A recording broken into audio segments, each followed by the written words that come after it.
Morning students, हम लोग आज अपने फर्स्ट चैप्टर रासायनिक अभिक्रिया एवं समीकरण केमिकल रिएक्शंस एंड इक्वेशंस के एक बड़े ही महत्वपूर्ण बिंदु या टॉपिक के ऊपर जा रहे हैं और वह टॉपिक है ऑक्सीडेशन एंड रिडक्शन। ऑक्सीडेशन को हिंदी में बोलते हैं उपचयन और रिडक्शन को हिंदी में बोलते हैं अपचयन। उपचयन और अपचयन दो अलग अलग प्रक्रियाएं हैं, पर ये दोनों प्रक्रियाएं कभी कभी किसी अभिक्रिया में एक साथ भी हो सकती है। तब हम उस अभिक्रिया को रिडॉक्स अभिक्रिया कहते हैं। इस अभिक्रिया को हम आगे चलकर देखेंगे, पर उससे पहले हम समझने का प्रयास करते हैं कि ऑक्सीडेशन या रिडक्शन ये दो टर्म्स क्या हैं। सबसे पहले हम देखेंगे ऑक्सीडेशन या उपचयन क्या होता है। ऑक्सीडेशन या उपचयन को समझने के लिए हम आपकी एनसीईआरटी किताब की तरफ चलते हैं। एनसीईआरटी बुक में एक क्रियाकलाप या एक एक्टिविटी 1.11 दी हुई है। उस एक्टिविटी में आपको एक बहुत सिंपल से सेटअप में समझाने का प्रयास किया गया है कि ऑक्सीडेशन या उपचयन क्या होता है। उस एक्टिविटी की तरफ हम चलते हैं। उस एक्टिविटी में एक छोटा सा सेटअप है, एक चाइना डिश ली गई है, उसमें हम लोग कॉपर रखते हैं, ठीक है, कॉपर पाउडर फॉर्म में। कॉपर पाउडर फॉर्म में रखने के बाद हम इसको हीट करते हैं, ठीक है। हीट करने में थोड़ी देर बाद हमें एक ऑब्जर्वेशन होगी, कॉपर के ऊपर एक लेयर दिखाई पड़ेगी और वो लेयर किस कलर की होगी? वो लेयर होगी ब्लैक कलर की या काले रंग की। यानी हीटिंग के बाद कॉपर पाउडर के ऊपर एक ब्लैक लेयर जम जाती है। अब ऐसा क्या हुआ कि हमें कॉपर के ऊपर ब्लैक लेयर या काले रंग की परत दिखाई पड़ी? कॉपर के ऊपर ये ब्लैक लेयर क्यों आई? ये ब्लैक लेयर इस वजह से आई क्योंकि कॉपर में ऐड हो गया ऑक्सीजन। कॉपर में क्या ऐड हुआ? ऑक्सीजन, ठीक है। इसमें जो है कि कॉपर के ऊपर ऑक्सीजन ऐड हुआ यानी प्लस हुआ इसमें। इस वजह से कॉपर के ऊपर एक ब्लैक लेयर दिखाई दे रही है। अब इस रिएक्शन को समझते हैं। तो सिंपल रिएक्शन है, copper plus oxygen gives copper oxide, ठीक है। क्या रिएक्शन है? Copper plus oxygen gives copper oxide. ये कॉपर ऑक्साइड ही एक्चुअली ब्लैक कलर का हमें दिखाई पड़ रहा है, ठीक है। अब कॉपर में ऑक्सीजन ऐड हुआ, इसी प्रक्रिया को हम कहते हैं ऑक्सीडेशन या उपचयन, ठीक है। तो ऑक्सीडेशन का जो सबसे पहला इंपॉर्टेंट पॉइंट है वो क्या है? ऑक्सीजन का लाभ या ऑक्सीजन की वृद्धि होना। आओ इसको अब हम डेफिनेशन से समझते हैं। तो उपचयन या ऑक्सीडेशन कब होता है? जब किसी पदार्थ में ऑक्सीजन की वृद्धि होती है, यानी ऑक्सीजन का गेन होता है।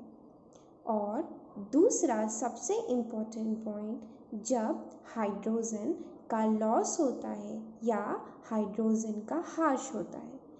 इन दोनों पॉइंट्स को अगर हम किसी अभिक्रिया में देखते हैं तो हम कहते हैं कि उस अभिक्रिया में ऑक्सीडेशन या उपचयन हुआ है। जैसे कि अभी हमारे फर्स्ट रिएक्शन जो हमने देखा था कॉपर का, जिसमें कि कॉपर के ऊपर एक ब्लैक लेयर दिखाई पड़ रही थी, उसमें कॉपर का क्या हुआ था?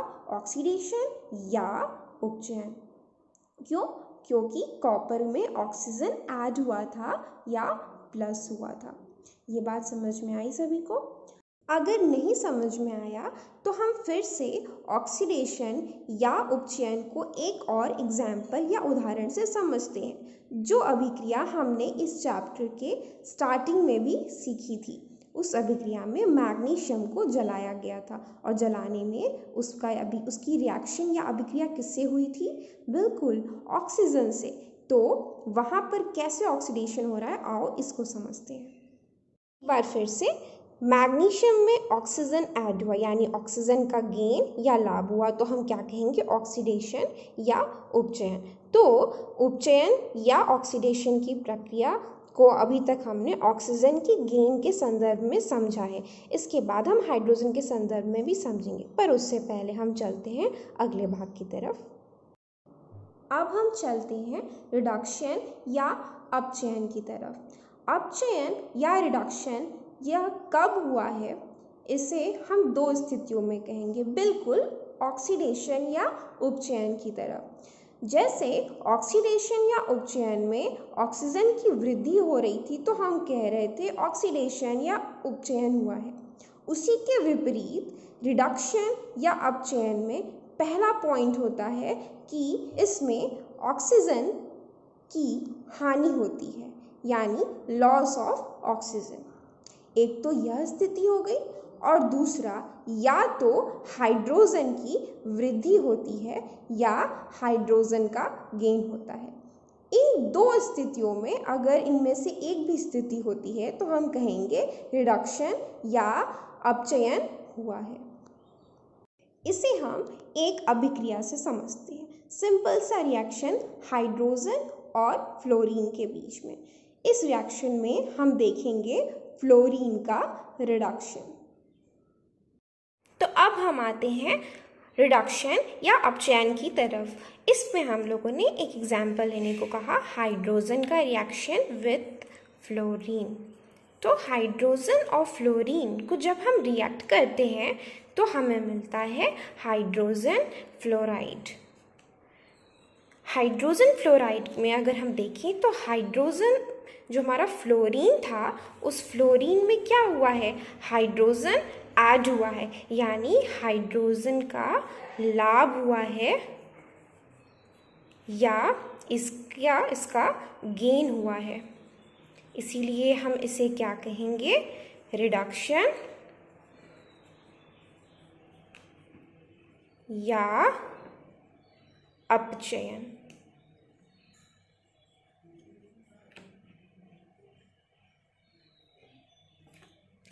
तो फिर से एक बार, हाइड्रोजन फ्लोरीन के साथ रिएक्ट कर रहा है तो फ्लोरीन में हाइड्रोजन ऐड हो रहा है या गेन हो रहा है हाइड्रोजन का, या लाभ हो रहा है हाइड्रोजन का, या इसकी वृद्धि हो रही है। इसीलिए हम इस अभिक्रिया में कहेंगे कि फ्लोरीन में, इस अभिक्रिया में रिडक्शन या अपचयन हुआ है। और इस अभिक्रिया में हम अपचयन को कैसे देख रहे हैं, हाइड्रोजन के लाभ से। हम लोगों ने ऑक्सीडेशन रिडक्शन दोनों की डेफिनेशंस अच्छे से देख ली है, समझ लिया है, और दोनों की ही परिभाषा को एक एक अच्छे एग्जाम्पल से भी समझने की कोशिश की है। एक बार फिर से अगर रिवाइज कर दूं तो ऑक्सीडेशन क्या है, सिंपल ऑक्सीजन का गेन या ऑक्सीजन की वृद्धि, और वहीं रिडक्शन या अपचयन क्या है, हाइड्रोजन की वृद्धि या हाइड्रोजन का लाभ। ठीक है, दोनों एक दूसरे के बिल्कुल उल्टा है। अब मैंने कहा था कि हम इसी रिएक्शन को दूसरे एग्जाम्पल से समझेंगे। तो हम लोग वापस से अपने फर्स्ट वाले रिएक्शन की तरफ चलते हैं, जिसमें हम लोगों ने क्या किया था, हम लोगों ने कॉपर को लिया था और कॉपर को हम लोग हीट कर रहे थे ऑक्सीजन की प्रेजेंस में। ऑक्सीजन के साथ उसका रिएक्शन हो रहा था तो हमें मिल रहा था कॉपर ऑक्साइड, और इसमें हम कह रहे थे कि कॉपर का क्या हुआ था, ऑक्सीडेशन या उपचयन। क्यों? क्योंकि इसमें ऑक्सीजन का लाभ या ऑक्सीजन का गेन हुआ था। अब हम लोग इसी रिएक्शन को आगे कंटिन्यू करते हैं।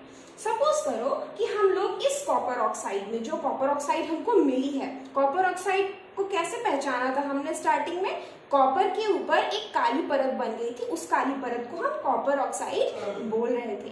तो कॉपर ऑक्साइड जो हम लोग का अब बना हुआ है, उसमें हम लोग पास करेंगे हाइड्रोजन गैस। ये आपके एनसीईआरटी में ही एक्टिविटी के बाद समझाया गया है। तो अब हम करते हैं कॉपर ऑक्साइड में H2 गैस पास और देखते हैं क्या रिएक्शन होता है। तो हम लोग ले रहे हैं कॉपर ऑक्साइड, ठीक है, और इसमें पास कर रहे हैं H2 गैस।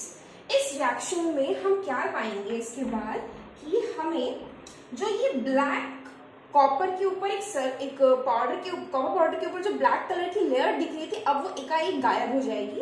क्यों गायब हो जाएगी? क्योंकि हमें फिर से मिल जाएगा कॉपर प्लस वाटर। ठीक है, इस रिएक्शन में अब हमें बहुत अच्छे से ध्यान देना है अपने दोनों कॉन्सेप्ट्स को, उपचयन और अपचयन, यानी ऑक्सीडेशन और रिडक्शन के कॉन्सेप्ट को। कैसे, अब इसको समझते हैं। तो इस रिएक्शन में कॉपर को क्या हुआ और हाइड्रोजन को क्या हुआ, ठीक है। अब इन दोनों चीज को एक साथ समझना है। अगर हम उपचयन की बात करें या ऑक्सीडेशन की बात करें तो ऑक्सीडेशन या उपचयन में क्या होता है? पहला पॉइंट ऑक्सीजन का गेन या लाभ और दूसरा पॉइंट हाइड्रोजन का लॉस या हाइड्रोजन का ह्रास। अब मुझे बताओ कॉपर और हाइड्रोजन, यहाँ पर अगर हाइड्रोजन है तो दोनों में से किसको ऑक्सीजन का गेन हुआ है? बिल्कुल हाइड्रोजन में ऑक्सीजन ऐड हो गया है या जुड़ गया है, इसका मतलब हाइड्रोजन में यहाँ पर हुआ है ऑक्सीजन का लाभ या गेन। तो इस प्रक्रिया को हम क्या कहेंगे? ऑक्सीडेशन या उपचयन। ये बात समझ में आई? इतनी बात समझ में आई? अब हम लोग दूसरी डेफिनेशन की तरफ चलते हैं, रिडक्शन या अपचयन की तरफ। रिडक्शन या अपचयन क्या था? रिडक्शन या अपचयन वह प्रक्रिया थी जिसमें हाइड्रोजन का गेन या लाभ हुआ था और ऑक्सीजन का लॉस या उसका ह्रास हुआ था। बिल्कुल उपचयन या ऑक्सीडेशन के उल्टा। अब मुझे बताओ कॉपर को यहाँ पे क्या हुआ है? ऑक्सीजन का लॉस, इसका मतलब ये क्या हो गया तुम्हारा? रिडक्शन या अपचयन। ठीक है, तो हुआ है ऑक्सीजन की हानि या लॉस, इसीलिए हम इसे कहेंगे रिडक्शन या अपचयन।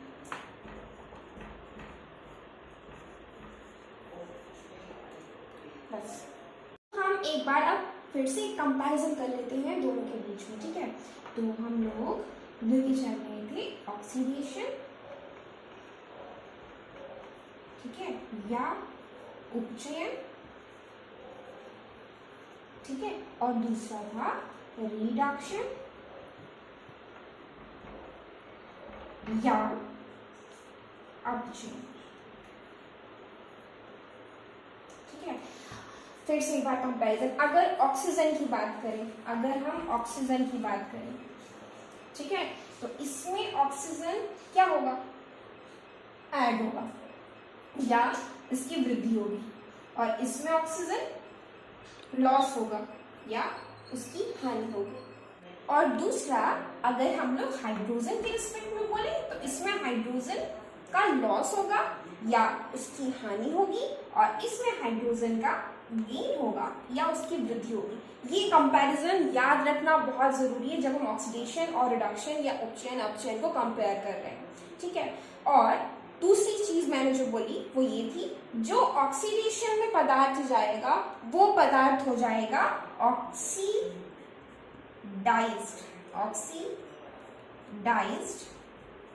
या उपचयित। वहीं जो पदार्थ रिडक्शन में जाएगा वो हो जाएगा रिड्यूस या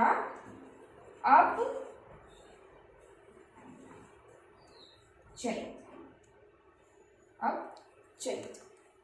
ठीक है, तो ये दो पॉइंट्स जो है कि कंपेयर करके अब तक समझ में आ गया होगा कि ऑक्सीडेशन और रिडक्शन दोनों में क्या फर्क है। और जो इसके पहले की हम लोगों ने अभिक्रिया पढ़ी थी, वो अभिक्रिया क्योंकि उसमें ऑक्सीडेशन रिडक्शन एक साथ हो रहा है तो उसको हम क्या बोलेंगे? रिडॉक्स रिएक्शन या रिडॉक्स अभिक्रिया। कुछ और रिएक्शंस की तरफ चलते हैं, कुछ और रिडॉक्स रिएक्शन की तरफ या रिडॉक्स अभिक्रिया की तरफ। रिडॉक्स रिएक्शन, रिडॉक्स अभिक्रिया एक बार फिर से परिभाषित कर दूं क्या होती है। रिडॉक्स रिएक्शन, रिडॉक्स अभिक्रियाएं वह अभिक्रियाएं हैं जिसमें रिडक्शन और ऑक्सीडेशन दोनों ही साथ साथ होता है। बात समझ में आई? क्या क्या? ऑक्सीडेशन और रिडक्शन दोनों ही साथ में होता है। उन अभिक्रियाओं को हम रिडॉक्स रिएक्शन या रिडॉक्स अभिक्रिया बोलते हैं। हिंदी में भी इसका कोई अलग से टर्म नहीं है, रिडॉक्स वर्ड ही यूज किया जाता है। ठीक है, या हम कभी कभी उपचयन अपचयन अभिक्रिया या ऑक्सीडेशन रिडक्शन रिएक्शन भी बोलते हैं। तो आई थिंक इसकी डेफिनेशन बहुत सिंपल सी है, वो समझ में आ रही होगी, उसको लिख भी लोगे। अब हम लोग चलते हैं अपने एग्जाम्पल की तरफ। मैं एक बहुत सिंपल सा एग्जाम्पल लेके चल रही हूँ जिंक ऑक्साइड का। हम लोग अगर जिंक ऑक्साइड को यानी ZnO को रिएक्ट कराते हैं कार्बन के साथ, ठीक है, क्या मिलेगा, हमें मिलेगा zinc plus CO, carbon monoxide. ये कार्बन डाइऑक्साइड नहीं है, ये है कार्बन मोनोऑक्साइड, क्योंकि इसमें सिर्फ एक ही ऑक्सीजन है। अब हम लोग फिर से देखते हैं इस अभिक्रिया में ऑक्सीडेशन यानी उपचयन और रिडक्शन यानी अपचयन दोनों ही एक साथ हुआ है। अब मुझे ये बताओ कि इन दोनों में जो जिंक है और जो कार्बन है, तुम्हें क्या लगता है कौन सा ऑक्सीडाइज और कौन सा रिड्यूस हुआ होगा? हाँ बिल्कुल सही, जिंक हुआ होगा रिड्यूस और कार्बन हुआ है ऑक्सीडाइज। मैंने हवा में नहीं कही ये बात, अब कैसे इसको वापस समझते हैं। तो कार्बन को अगर ध्यान से देखो तो इसमें क्या हुआ है, ऑक्सीजन ऐड हुआ है, प्लस हुआ है, तो यहां क्या हुआ है, ऑक्सीडेशन, ऑक्सीडेशन या उपचयन। ठीक है, फिर अगर हम लोग जिंक को देखें तो जिंक में से ऑक्सीजन निकल गया है, यहां पे ऑक्सीजन निकल गया है। ठीक है, तो यहां पे क्या हुआ है, रिडक्शन या अपचयन। ठीक है, ऑक्सीजन का लॉस, ऑक्सीजन का लॉस, ऑक्सीजन का गेन, ऑक्सीजन का गेन ऑक्सीडेशन, ऑक्सीजन का लॉस रिडक्शन या अपचयन। अब जिंक को हम लोग क्या बोलेंगे, अपचयित या रिड्यूस। ठीक है, वही कार्बन क्या कहलाएगा, उपचयित या ऑक्सीडाइज। अब ये वर्ड या टर्म समझ में आ रहा होगा। ठीक, अब हम लोग एक बहुत ही कंफ्यूजिंग टर्म की तरफ चल रहे हैं जिसमें बच्चे अक्सर कंफ्यूज कर जाते हैं और बहुत ज्यादा कंफ्यूजन क्रिएट करते हैं इस टर्म को समझने में और इसकी डेफिनेशन बताने में या इसको एक्सप्लेन करने पे। और वो दो टर्म्स वो क्या है, आओ उसकी तरफ बढ़ते हैं। तो मैंने कहा अब हम चलते हैं दो नए टर्म्स की तरफ जिसको मैं अब इंट्रोड्यूस कर रही हूँ। कई जगहों पर इसको पहले ही बता देते हैं बट वो थोड़ा सा बिट कंफ्यूजन क्रिएट करता है, हल्का सा कंफ्यूजन ले आता है, तो उसको मैं लास्ट में बता रही हूँ। दो टर्म्स कौन से हैं, एक टर्म होता है ऑक्सीडाइजिंग एजेंट, ठीक, और इसको बोलते हैं उपचायक पदार्थ। ठीक, और दूसरा टर्म होता है रिड्यूसिंग एजेंट या अपचायक पदार्थ। ठीक है, अब अगर मैं ऑक्सीडाइजिंग एजेंट या उपचायक पदार्थ के बारे में बताऊं तो इसको भी हम पहले पॉइंट से समझ लेंगे, फिर जो रिएक्शन मैंने अभी बताया उसको दोबारा से जाके देखेंगे और उसमें बताएंगे कि कौन सा ऑक्सीडाइजिंग एजेंट है, कौन सा रिड्यूसिंग एजेंट है। ठीक है, तो उपचायक पदार्थ या ऑक्सीडाइजिंग एजेंट वो एजेंट होता है जो खुद रिड्यूस होता है। ठीक है, खुद क्या होगा, ये होगा अपचयित। ठीक है, ये खुद होगा अपचयित या रिड्यूस। ठीक, और अगर ये रिड्यूस हो रहा है तो इसका मतलब इसमें से क्या निकलेगा, ऑक्सीजन निकल जाएगा। ठीक है, ठीक, दूसरा रिड्यूसिंग एजेंट या अपचायक पदार्थ, ठीक है, वो होगा जो खुद क्या होगा, खुद होगा उपचयित या ऑक्सीडाइज, जो खुद होगा उपचयित या ऑक्सीडाइज, और इसमें ऑक्सीजन ऐड हो। ठीक है, ये दो टर्म फिर से एक बार सुन लो। इसमें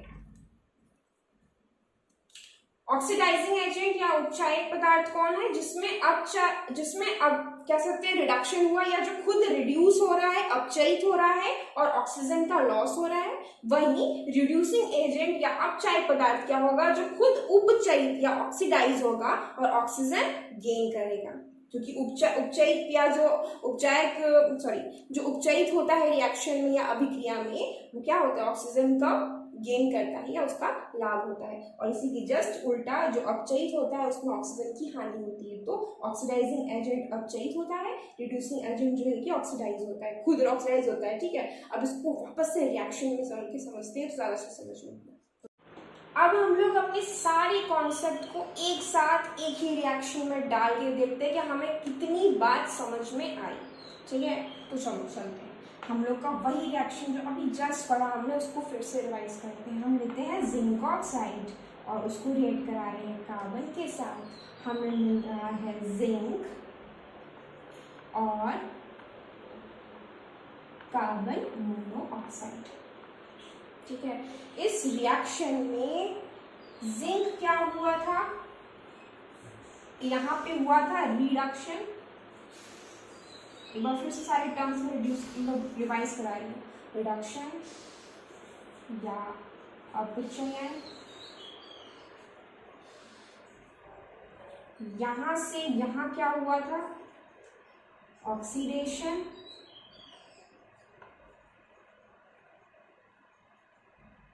या उपचयन। ठीक है, और रिडक्शन हुआ था तो इसमें ऑक्सीजन लॉस हुआ था। ठीक है, ऑक्सीडेशन हुआ था तो इसमें ऑक्सीजन गेन हुआ था या लाभ हुआ था।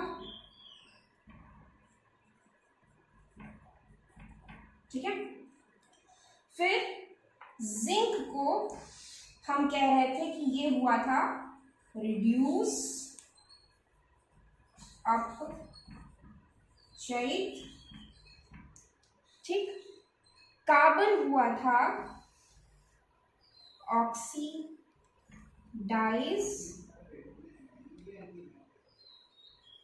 या उपचयित।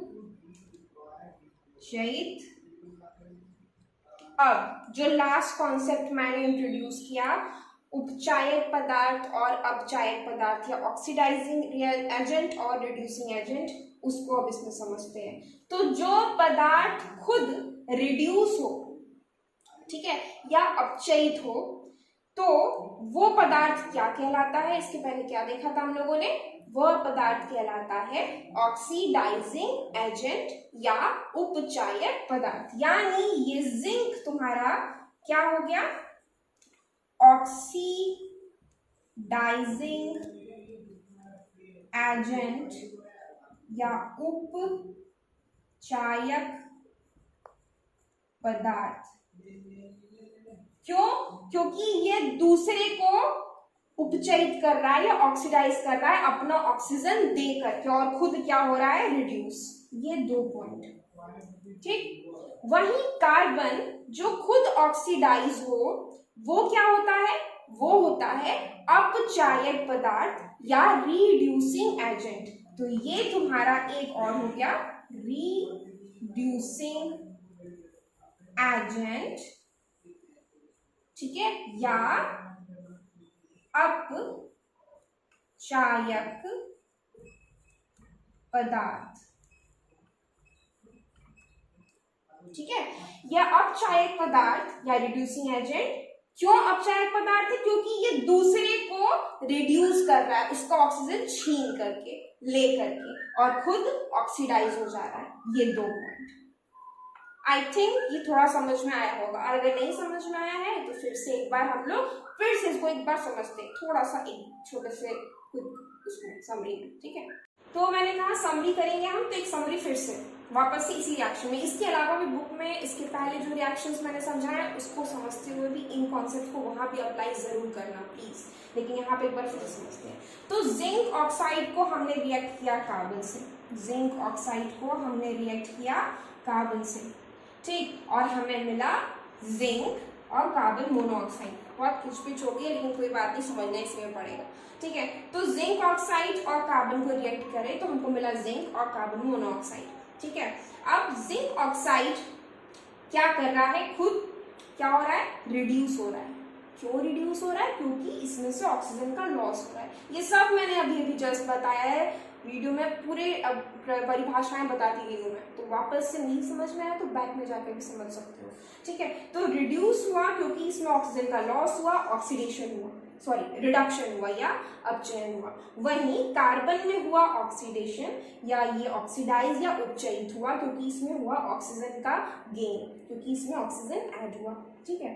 फिर हमने कहा कि जो खुद रिड्यूस हो और दूसरे को ऑक्सीडाइज कर दे वो होता है ऑक्सीडाइजिंग एजेंट या उपचायक पदार्थ, ठीक है। और वहीं जो खुद ऑक्सीडाइज हो और दूसरे को रिड्यूस करे उसे हम कहेंगे रिड्यूसिंग एजेंट। मतलब ये वो एजेंट्स हैं जो दूसरे को कुछ और कर रहे हैं और खुद कुछ और हो रहे हैं। खुद जो है कि ऑक्सीडाइज हो रहा है, दूसरे को क्या करेगा, रिड्यूस, इसीलिए रिड्यूसिंग एजेंट। खुद क्या हो रहा है, रिड्यूस हो रहा है, दूसरे को क्या कर रहा है, ऑक्सीडाइज, इसलिए खुद क्या कहलाएगा, ऑक्सीडाइजिंग एजेंट। आई थिंक ये बात एकदम समझ में आप आ गई होगी। इस पूरे रिएक्शन को एक बार फिर से समझना एक दूसरे एग्जाम्पल के साथ, और मैं तुमको जब होमवर्क दूंगी तो उस होमवर्क में तुम्हें मैं नेक्स्ट काम में एक अलग से रिएक्शन दूंगी, उसमें पूछूंगी इसमें कौन ऑक्सीडाइज हुआ, कौन रिड्यूस हुआ, कौन सा ऑक्सीडाइजिंग एजेंट है, कौन सा रिड्यूसिंग एजेंट है, कौन सा जो है कि ऑक्सीडाइज हो रहा है, कौन सा रिड्यूस हो रहा है और क्यों हो रहा है, ठीक है। तो अब इसके बाद वाले क्लास में हम लोग इसके आगे बढ़ेंगे। Thank you students for watching and keep enjoying the chemistry lectures. Wait for the next lecture.